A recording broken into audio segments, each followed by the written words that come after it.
When God closes a door on you, do you get mad? Maybe you turn inward and you start wondering what you could have done to get a different outcome. And of course, then there is denial, disbelief, shock, resentment even. Take your pick. Any of these are natural responses when we don't get our way. But here's a response that maybe is a little less natural. Gratitude. Have you ever been thankful for a closed door? It seems counterintuitive, but as we mature spiritually, God uses closed doors to help us depend on Him and remember that He is our provider, He's our source. And so before long, we can handle closed doors without kicking and screaming, trying to break them down. Welcome to a long overdue new episode of Life at Peace.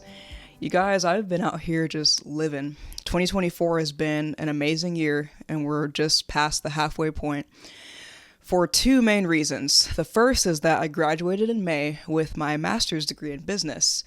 Woo! So a little pat on the back for myself there, because I'm still so excited that I finished that after 3 years of studying part-time and working full-time. It finally paid off.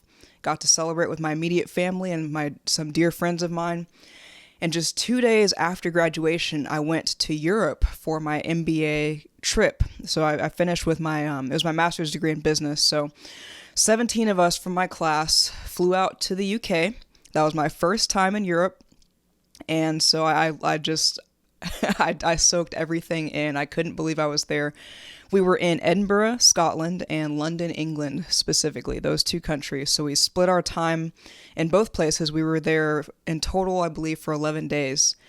And the food was really good. I'll admit, and I'm sorry for my UK listeners out there, I wasn't sure what to expect with the food. I'd heard the beans and toast and black pudding and other things like that. And, I wasn't overly excited to try some of that stuff, but we got there.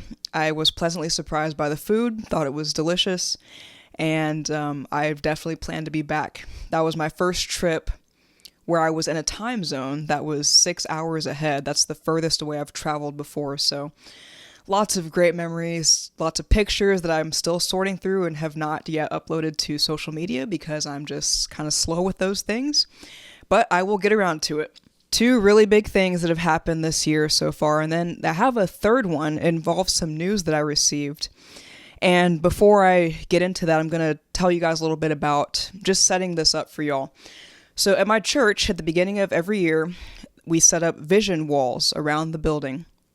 And these vision walls are open for all members of the congregation to go and just write what their goals are, their dreams, anything big they're expecting or looking forward to for the year.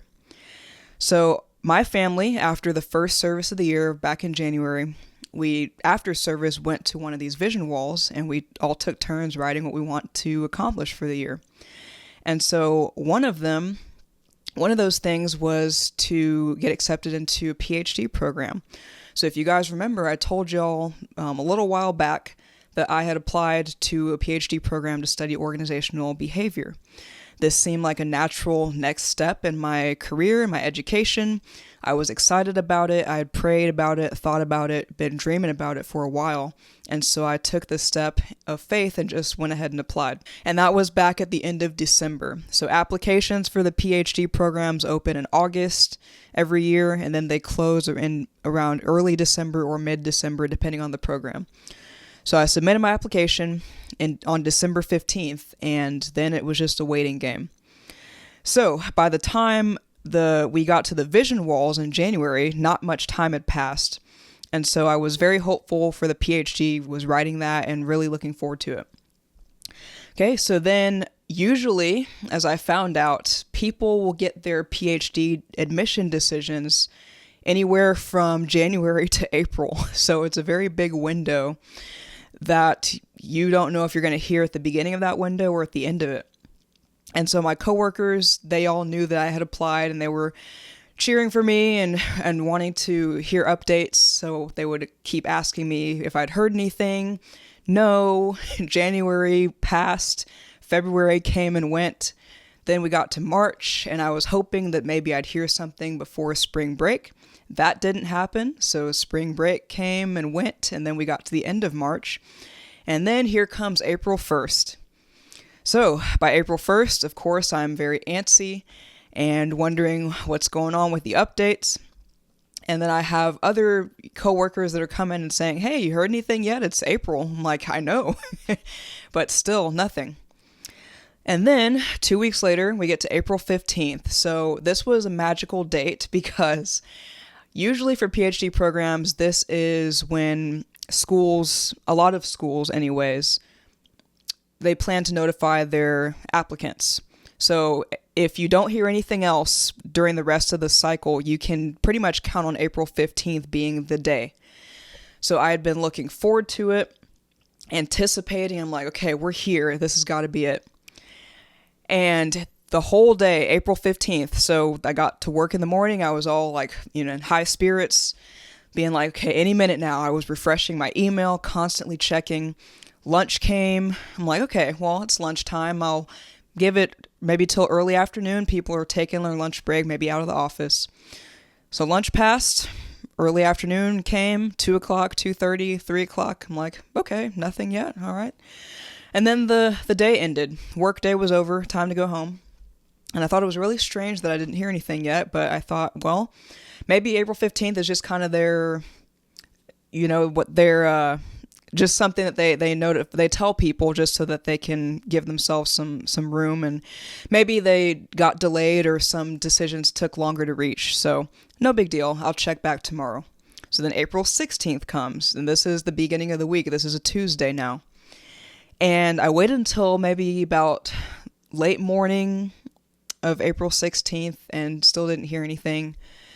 And so I called my parents and told them no updates yet, and they suggested that maybe I just go ahead and call the school.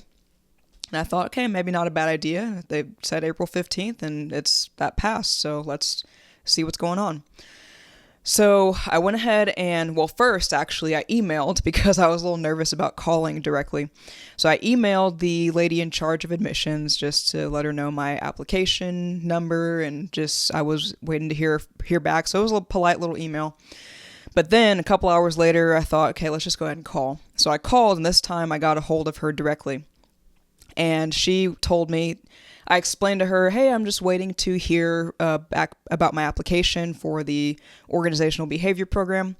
And she said, okay. And then she went ahead and told me, well, our faculty have finished sending out all the offer letters, and they're actually waiting for the last one to be signed right now.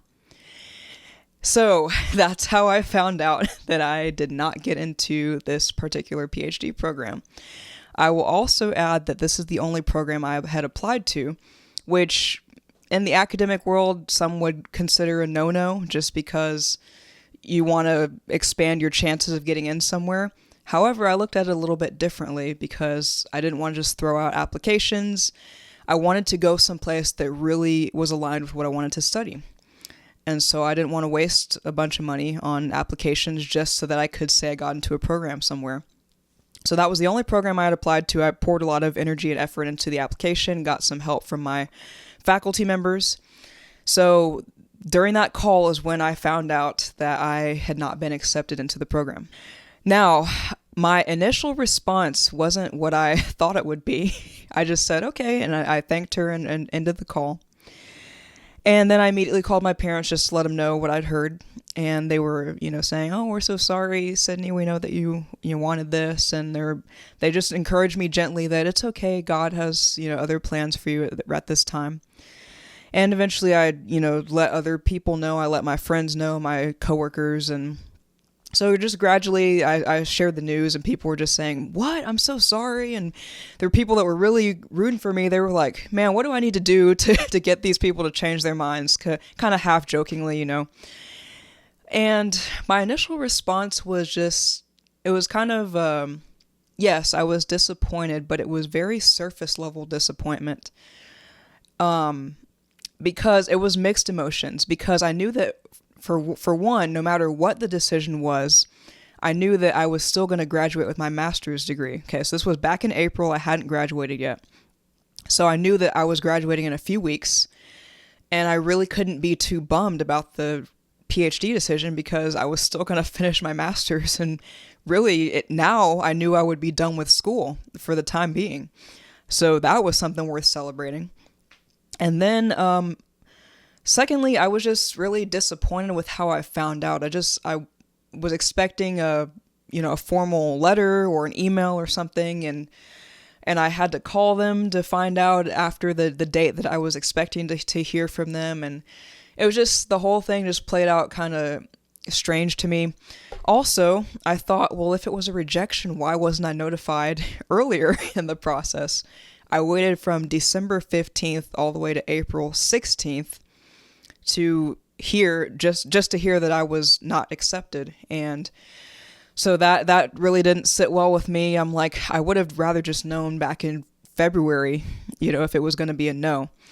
So there were a lot of not conflicting, but a lot of thoughts running through my mind, and just, I was reflecting on just how badly I wanted this, and I was so excited for the outcome. And it was just that initial realization that, okay, this is a door that I was really hoping would be open, and it's not.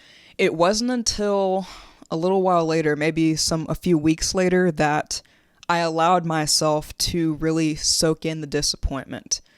Because initially, and I think probably in the Christian community, we might all be guilty of this to some degree, when we get some disappointing news or some discouraging news, or if someone else gets it, maybe our knee-jerk reaction is to be like, that's okay, God's got better for you. It's God's plan. This is God's will.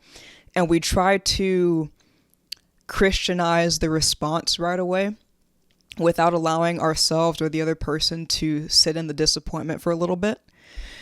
And so I think, I might have even been doing that to myself, of just thinking, you know what, it's okay. I'm disappointed, but I know better things are coming, which is true. So hear what I'm saying. That is true. But I did not, when I initially received that news, I didn't allow myself to just sit with it. I just immediately shifted my focus to, okay, well, what's my next plan? And, weeks later, when I was thinking about it, I realized, no, like, that actually hurt. I wasn't happy to receive that news. The PhD is something I'd been thinking about for probably a year and a half, after one of my faculty members mentioned that I should go get one. And he told me he believed in me and that I would do a good job. No one in my family has a PhD. No one has ever attempted it before that I know of. I was looking forward to doing something new in the family, and I spent a lot of time researching the school that I wanted to attend and getting to know the faculty and learning how to write a curriculum vitae and just what different faculty members study and what my area of interest would be. A lot of work and research and questions and wondering and praying went into the application process. So by the time I allowed myself to really think about the fact that I had been rejected, I went back over the process and thought, you know what? Yeah, I wasn't really too happy to hear this news. And so I had to allow myself to come to terms with it before I could just continue to move on and think about what my next plan would be. So, PhD decision, very big closed door for me this year. And so that inspired this episode. I wanted to share with you guys, because one of my faculty members, when I ran into him and updated him about the decision, he told me something that I think I really needed to hear, and also that I hadn't been getting from anyone else. But he told me straight up, he was like, sometimes you just have to sit in the suck. Those were his exact words, sit in the suck. And I agreed with him. It's just like what I was just saying. You don't always want to gloss over what has happened. Just take some time to process it and to receive it. And after you've done that and expressed your frustrations or your discontent or your confusion or your shock, then you've properly processed it and you can move on. You can be like, okay, got that off my chest and out of my system, so what do I do now? Because the wonderfully complicated thing about being a Christian, being a follower of Jesus, is that he has made us so complex that we can carry multiple emotions at the same time. We can be disappointed by a closed door, and we can be hopeful about what's coming up. We can trust God, and we can be confused about what he's doing. at a certain point in our lives. And we can bring all of this to God. He's not afraid of our emotions. He's not offended by it. He's the one who opens doors and closes them. So if you're upset about it, if it's not what you were expecting, if you were hoping for a different outcome, that's okay. Tell all of that to God. Bring it to Him. Don't try to turn inward or shove it down and act like everything's okay. The sign of a strong faith in God and in the direction He's leading you is not to pretend that things don't upset you or that things don't disappoint you. It's the opposite. Trust God and bring Him your emotions, bring Him what is going on, bring Him what's on your mind so that He can help you through it. I did a whole episode on this actually about emotions and God. It's somewhere in, if you go to Apple Podcasts or Spotify, you'll see it. But emotions and God, they can coexist. God created us to handle both faith and feelings. They're not mutually exclusive. And what we need to recognize as believers is that closed doors are never in vain. They always serve a purpose. One of those purposes might be protection. Maybe what's on the other side of the closed door was not good for us, or it would have been harmful to us. Another purpose that closed doors serve is redirection. So the opportunity, maybe it would have been good. There's nothing wrong with going to get a PhD. You know, it's not like I was trying to go down a dark path or something or get into something I had no business doing. What I was pursuing was a good thing. I wanted to further my education. I wanted to go to the next level, set a new standard in my family, etc. A lot of other things that I could have done with that. So the opportunity might be good behind the closed door, but maybe it's just not the right time, or God has something different or better for us at that moment. I have another story about redirection from a closed door. So this is going back to January of 2020. So I had just graduated from my bachelor's degree at A&M in December of 2019. So January 2020 came. It was a brand new year and a brand new season of my life. I had never been out of school before, and I was now looking for a full-time job and didn't even have a clue where to start. I was first generation college student. So I finished my 4 years, well, really 4.5 years at A&M, and it was like, now what? So looking back on it, I would have gotten a better start with applying to jobs before I graduated, but lesson learned, it's okay. Everything worked out. But in January, there was a company that I applied for. It was a private wealth management company. And it was in College Station, so I thought that was perfect. One of my best friends, she and I had our apartment together for our final semester, and I thought it would be cool to keep living in College Station so we could be close by and still hang out. Plus, College Station had been home for me for the past 4.5 years, so I'm like, this is a win all around. So it was a wealth management company. I applied, and I heard back from them for an interview. And I was really excited because I'm like, oh, this is great. The part of town that the company was located in was more, you could tell it was a wealthier part of town. It was well kept. It looked nice. It was up in the suburbs, and I'm like, wow, I could probably get a nice living arrangement if I started working here. So I went in for the interview. Everyone was very friendly and told me more about the company and what I'd be getting into with my specific role. And I, after the interview, walked out. My parents had dropped me off, and so I, was riding back with them, and I told them, hey, I think this went really well. Like I think I could get this. I was feeling very confident, maybe overly so, because I just said that, man, if I don't get this job, it's just because God doesn't want me to. And I think that's pretty much what I said. Well, God didn't want me to because that door closed pretty soon after. I think I interviewed on February 5th of that year, and then I heard back from on the 7th that they had not decided to go with me. So that was a little bit of a blow to my ego, for one. It kind of humbled me and brought me back down to earth a little bit. And also, I was just really excited for the job. I was excited for the location and just what it would mean if I was able to work there. And just a wealth management firm, I'm sure it was going to pay well, and just all these other perks that it had going for it. Little did I know that just a couple months later, something called COVID-19 would hit the United States, and we would all go into a temporary lockdown quarantine situation. And so I had no way of knowing that that was going to happen. So remember, I did this interview back in February. I applied for the job in January, interviewed in February. And then COVID came. I think we first heard about it March 13th or March 17th, something like that, of 2020. So if I had gotten that job in College Station, I'd be living up there and I'd be separated from my family.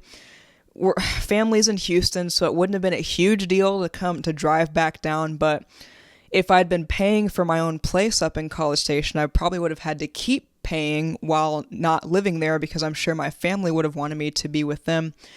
It's just a whole lot of stuff that I wasn't able to predict or count on. So God closed that door. He knows exactly what he's doing. He knew exactly what he was doing. And long story short, I got hired at a university that I'm still at in Houston, and so I've been able to be with my family for that whole time.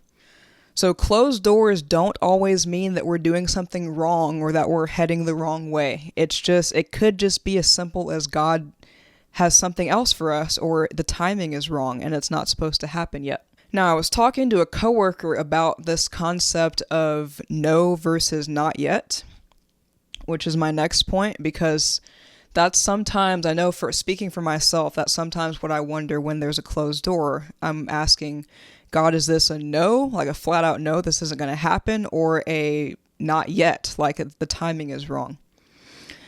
And this is frustrating, or it can be, because there's no way to tell. You just have to give it time. You got to let things play out.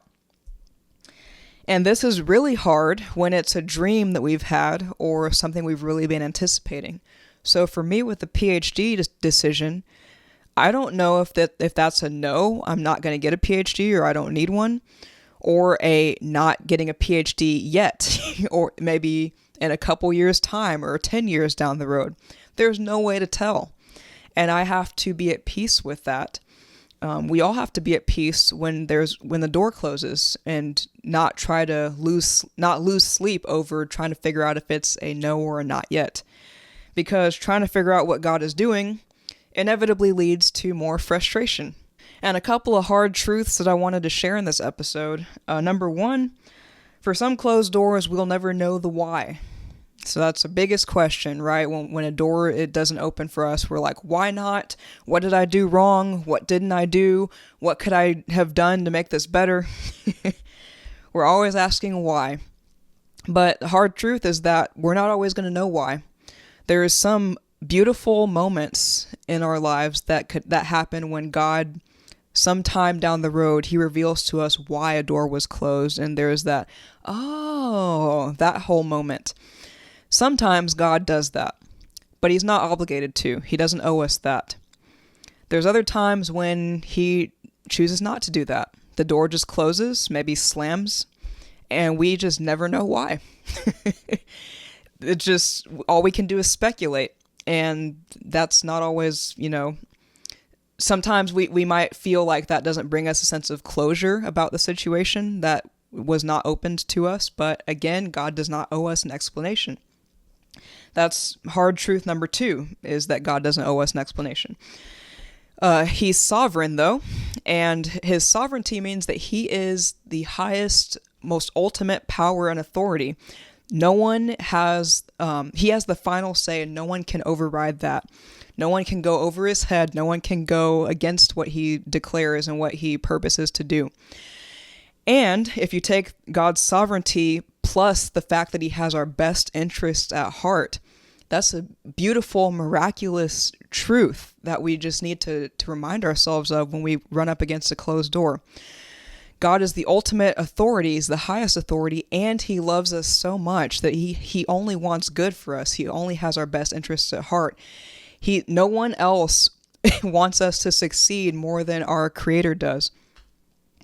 And so that's, hard truth is that he doesn't owe us anything. But at the same time, when we just trust in him and we lean into his will, his wisdom, then it really doesn't matter if we get an explanation or not, because everything will work out in the end, no matter the magnitude of the opportunity that we think we lost or missed out on. So to give you all a couple scriptures to round all this out, there's Proverbs chapter 3, verses 5 through 6. Trust in the Lord with all your heart and lean not on your own understanding.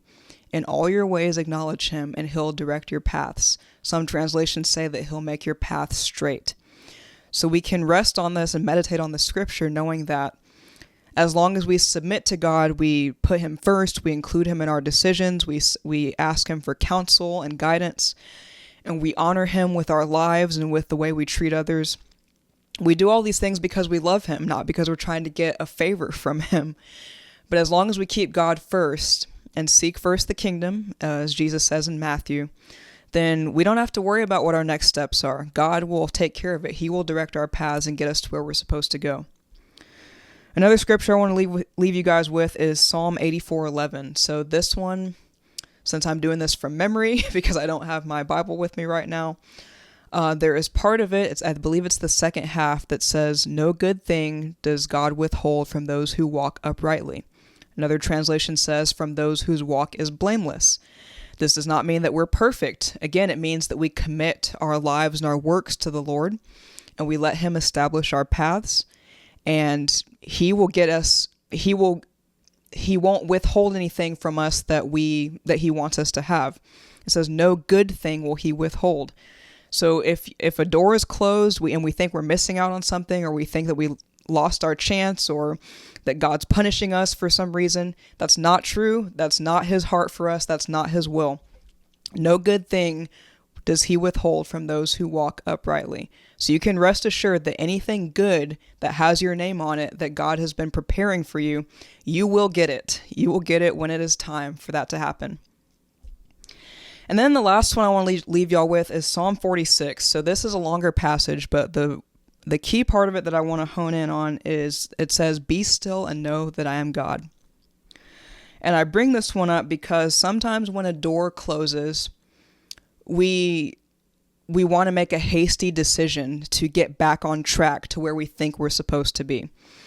So an example would be, I find out that I didn't get into this PhD program, and then I immediately run to go see what other programs are still taking applicants for the fall.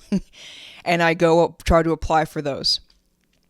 Now, granted, that's a hypothetical, because in reality, PhD stuff by April, if you haven't applied already, I mean, you're not. You just have to wait till the next year. But just to make a point, that would be like, I find out I didn't get into the program, then immediately I look for another program to just get into so I can just be in somewhere. That's a hasty decision. And Psalm 46, "Be still and know that I am God."